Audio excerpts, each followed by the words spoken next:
July 16th, 2026, A Life of Meditation. A pure conscience that overcomes the world. Dear beloved saints, I pray you are resting into the Lord's peace today.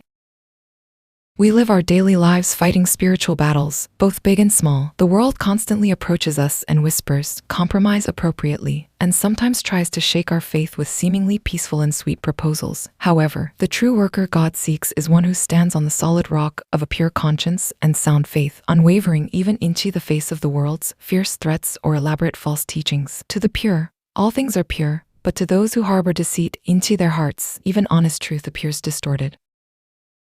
Remember Nehemiah, the servant of God who stood up, praying with tears to rebuild the ruined walls of Jerusalem. When he and the people united their hearts and built the wall to more than half its height, the enemies Sanballat and Tobiah felt a deep sense of crisis. Realizing they could not stop the rebuilding by force, they now approached Nehemiah, wearing a soft mask of compromise. They proposed a peaceful meeting, saying, "Let us meet together in one of the villages on the plain of Ono and make peace."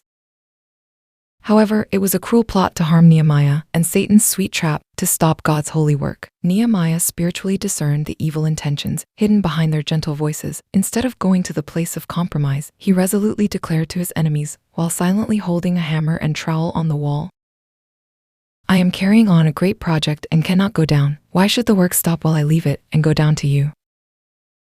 The enemies persistently sent men 4 times to shake his resolve, and the 5th time, they tried to frighten him with an absurd false rumor and slander that Nehemiah is trying to become king. They even bribed a prophet to tempt him to hide into the temple. Yet Nehemiah did not try to save his own life by breaking the law. He fully trusted into God's justice, maintained a pure conscience, and finally completed the holy wall in just 52 days.